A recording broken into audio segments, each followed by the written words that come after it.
I'm just waiting till I get to connect here. Okay, some of my destinations of errors are probably not going live on um, LinkedIn. I tried doing that, but I'm live on YouTube. I'm live on my page, and I'm live here on Instagram Live. What's up, everyone? I'd like to welcome you to this chat or this broadcast, whatever you want to call it. Tonight, I wanted to talk about a very, I guess, sensitive topic. When I say sensitive, I know a lot of people are going through a lot of discouragement, a lot of downtimes, and I think we it's important to be able to share encouragement every single day, because how many of you have been encouraged? Maybe yesterday you were encouraged, last week you got encouragement, and then all of a sudden, like, you forgot the encouragement and you felt low again, you felt down again. Anyone here present? Anyway, if you can hear me on YouTube or here on my page, please say hello, please say good evening.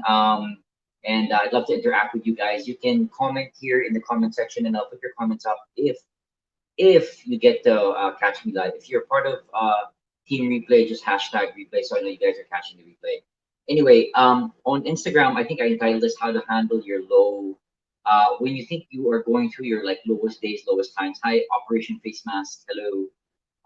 And let's see what happens here tonight. I'm glad, first of all, that I can share this on through StreamYard, because it automatically goes to my YouTube. So this is new content that I'm sharing. I'll get right into it. I think the first thing to realize is, and I've rehashed this. This has like been shared so many times over the past 6 months in my social media. It's stuff that I've written down in groups where I've spoken in webinars, in the coaching that I've done as well.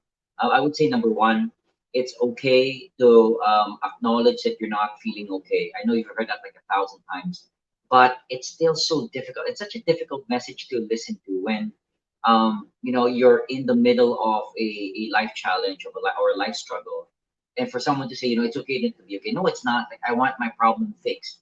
I want this thing fixed, and this is where it gets very exciting, very tricky at the same time. Um, the only time a lot of us would get to a point where we're happy or where we're at peace, I speak about myself as well, is when we get to that stage where we think that certain problem that we're facing or dealing with, it disappears. Like, how many of you get, understand that? Pag nawala tong problema na to, once I get to handle this, then I'll be okay. Then I'll be happy. Then I'll be fine. I'm leaving this on IGTV as well for anyone who needs encouragement. Yet that's rarely the case. That rarely ever happens where everything that we need to handle is handled, like at this present moment. There's sort of like a time where it's there's a word there where it's sort of like you're marinating something. Like, you marinate in that depression, in that anxiety, in that fear, in that anger, in that I guess confusion, right? And I think that's important, because I think so many of us, again, I speak for myself as well, and other people that I work with. So many of us, we just want that bad feeling to disappear instantly. So we do something to distract ourselves. Like, we go to Netflix. I'm not saying it's bad, but I think it's important to be able to sort of like know where you go to get distracted. I think that's important. Where you go to not face the truth, but it's painful. It's painful to feel this, this emotion that we're feeling. And there's also this term. I might not go with the numbers, but there's also this term where they call it your amygdala hijack, or your emotional hijack, when you feel like this rush of negative emotions, and it feels really bad. Hi, Jessica. It feels really bad. And instead of going away, more negative thoughts pile up, more like anxious thoughts, worry thoughts, because your amygdala is what's active. And this is what's interesting. When you're in that space, you don't come up with any solutions. Like, you can't think of any solutions because you're in high beta. So brainwave frequency, low, mid, and high. When you are in high beta, you just don't come up with solutions that'll help you with what you're going through. That's why I think and again, this is respecting whatever you could. I mean, people follow me from all over the world with different beliefs, but I think where you find that prayer is so powerful, or meditation, and whatever floats your boat.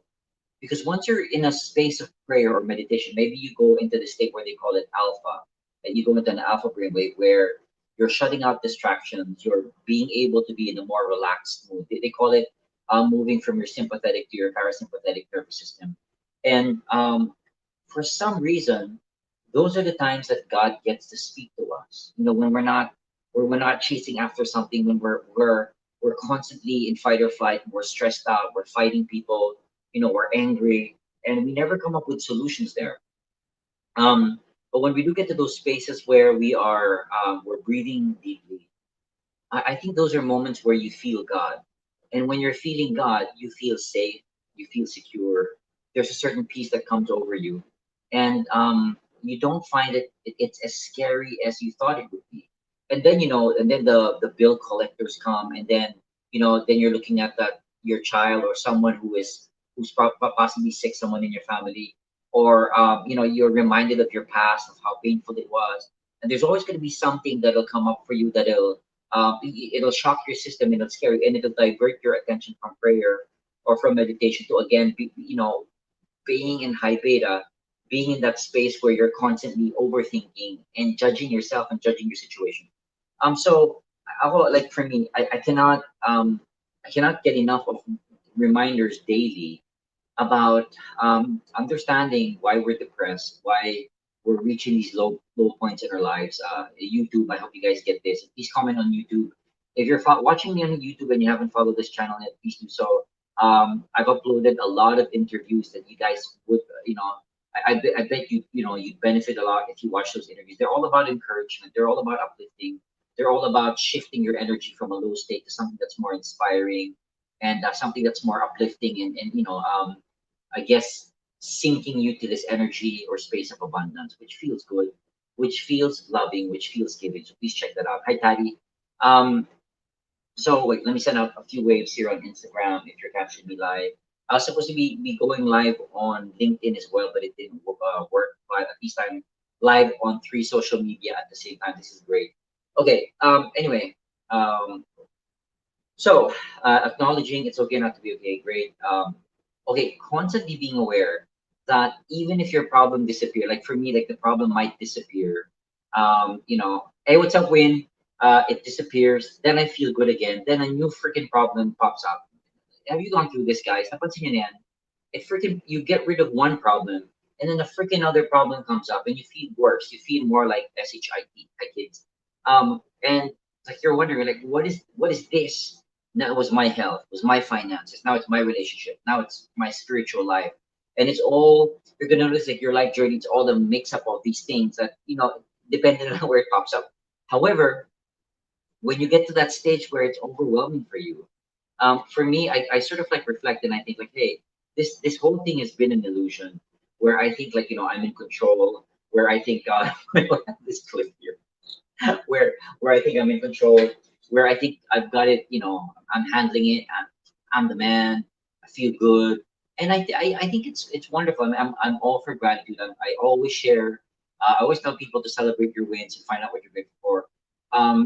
But when it all comes together, you're gonna notice like God, like this whole life thing, it's just one thing that comes up after another.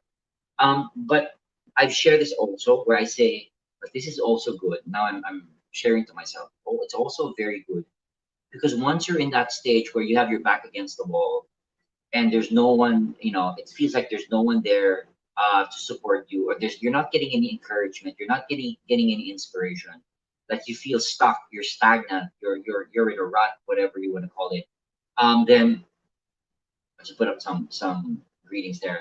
Then those are the times if you are not in high beta, if you're not in fight or flight, when you can get into alpha and you get to pray or relax or breathe or do EFT or something, that's when you're going to notice there's going to be a shift in your life and solutions will come up. And the solutions make you feel, I won't even call them solutions, but I would say, it's guided by grace, guided by God, guided by spirit. But they're opportunities that you catch. Like I'm so grateful. I mean, I'll share it when this whole thing is when I'm like in the middle of something. But I'm saying when I was given an opportunity, it was like right at the perfect time. I worked on the opportunity. Like I called people, I shared some stuff, I got excited about this, and you'd see like wow, the opportunities were coming in. But the moment that you start sulking and feeling sorry for yourself, which is by the way, Erika, hi Instagram, which is by the way what they call, hey Scott, good to see you here, New South Wales, Australia. What's up, bro? What's up, mate, brother? The moment that you feel, this is something I shared in my audio broadcast today. The moment that you feel self pity, how many of you like have felt sorry for yourself? You know, you're a bad father, you're a bad mother, you're a bad human being, and you just feel all this guilt, all this heaviness. There's a term for that that Eckhart Tolle uses, which I really, really love. It's called the pain body. And the pain body, it's like this monster that never gets filled. It constantly wants to see what's wrong with your life. It constantly also wants to see what's wrong with other people's life. I mean, that's why we love gossip. We're always constantly talking about what's wrong with what's wrong with other people, but it never leads you to a space where you get to experience, being able to breathe, being able to be happy, being able to have peace, being able to tap into your joy. This pain body, it always leads you, like, just to simplify, it's anything that makes you become fearful, angry, afraid, resentment, bitter, angry, feel sorry for yourself, feel like a victim. That's your pain body. But you're going to notice the energy of people who are shifting out of the pain body into another energy or into a new energy, and it's an energy that it's motivated to, by love. That's the only, even the most pragmatic scientists and doctors like Dr. John DeMartini talks about this. He says the most potent force in the world is love. He still says it's love. All the healings that he's experienced, and again, he's very pragmatic, he's very practical. He goes through the empirical methods and all that stuff. But he says the most healing and powerful, which David Hawkins speaks about as well, is love. And then this is where we get mixed up. And you say, like, it's difficult because I can't focus on love. I can't think of love. Hi, Nathan. What's up? Baguio. Nathan is from Baguio. I'm glad you're here. Um, how can I feel love when I'm feeling fear? How can I feel love when I'm constantly triggered by my environment? Or when, even remove the environment, but there's so many things popping up in my head and it's making me fearful. That's why I've been sharing this past week. I've been in and out of fear and going back into peace and gratitude. Then I'll go back to the fear. It's fun. It's also scary. Um, but I think where we lose that joy, where we lose that peace, again, I have to go back to what everyone shares and teaches is, if you were just to see this moment, just this present moment, maybe um, Ambiano Tarato. Hey, Ala Ala, where you from? What's up? Yep, I love Eckhart Tolle, Power Now, New Earth. Absolutely, he's pretty amazing. For me, being reminded to take a deep breath. So if you're watching this with me, whether you're on YouTube, Instagram, or here, just right now, just take a deep breath with me. Try that now.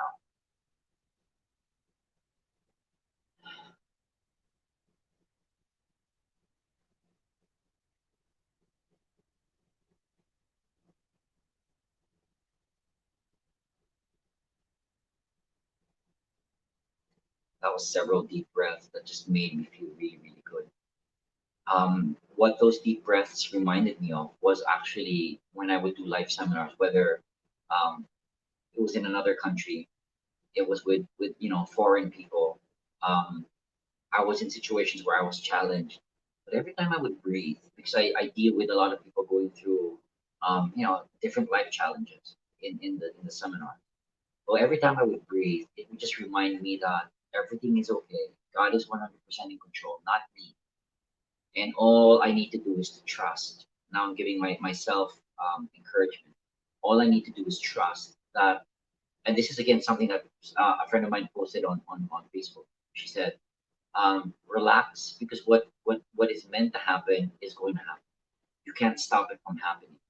And I think so many of us get stressed and depressed when, again, we're in this process of manipulating things that we are not in control of. So what you're in control of, what other people are in control of, what God is in control of. I think we sort of like try to manipulate things that we are not in control of. That's other people and God.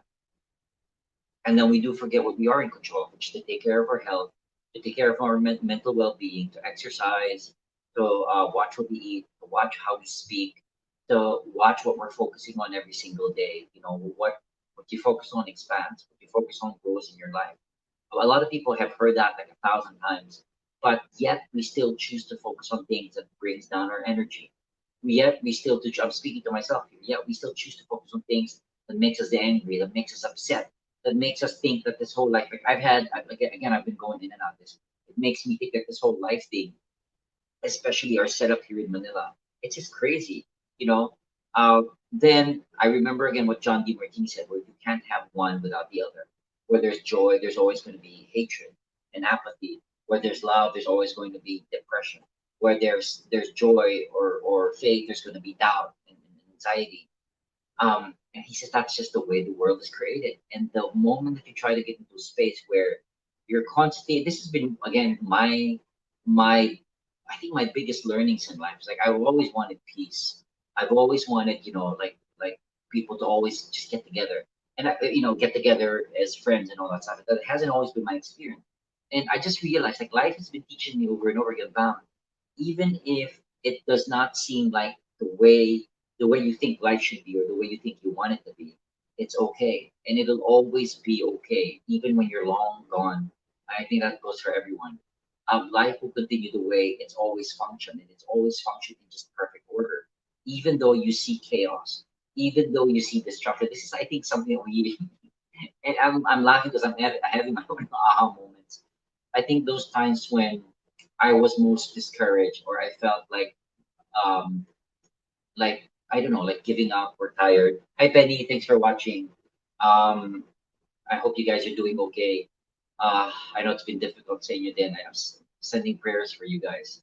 So, yeah, going back, like the time that you get to experience yung walang wala ka na. Sorry, I'll speak a little Tagalog, Scott. Hi, Virgie. Those moments when you feel like there's nothing left for you and you think it's the worst thing in your life, you're going to notice that those are actually the times that life or the universe or God gives you an opportunity to become great, to become creative, to come up with something that can help you move forward, that can get you more inspired. But it doesn't happen when you're not in that space of chaos, right? Um, and I share that in the seminars about people who I loved, who I lost, and or I felt like I was dying, I was losing myself, but it came out of those like it's sort of like the phoenix, right? Where you out of the ashes you rise, but you can't rise if you don't go through the ash. And I'm not saying that you got to be burned first, but I think for so many of us, we think like when we've lost everything, we think that like it's the end of the world for us. That's why a lot of people are excited when you lose certain things, but all that we're losing is an attachment. All that we're losing is a false identity. All that we're losing is the ego. And what's left there is love. What's left there um, is pure consciousness or an awareness that everything is okay. That I remember before, like when I was younger, I had these summer camps where we would go out in church, and I remember we'd have these really intense prayer times, and I never forget those moments where I felt like God speaking. It felt really wonderful. But the message was the same. And what's interesting is like if you read books of any authors who have had interactions with God or with the afterlife, in their different backgrounds, right? They would always say one thing: there's nothing to fear. You've always been cherished and deeply loved. I'm taking care of every single aspect of your life, like even to the smallest detail. My guest spoke about this last month, and you would think like, wow, am I even worthy? Thanks, Virgie, for the thumbs up. I'm glad I'm getting interaction on Instagram. So, um, but to know that there is someone or there's a being who intimately cares about you, I think it's powerful stuff. It just puts you in a space where you're at peace. You don't start making choices or acting out of fear or anxiety or anger or desperation, or you try to manipulate people. That's the problem, and you end up hurting yourself and other people. So I'm up to 20 minutes already almost. I think I'll end here. I hope this content, I don't know, encouraged you guys in some way.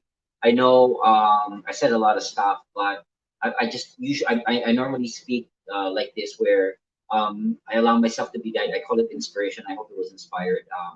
I know I got a lot of encouragement from this live broadcast that I did. I mean, that's always the intention to help and encourage someone who's feeling down.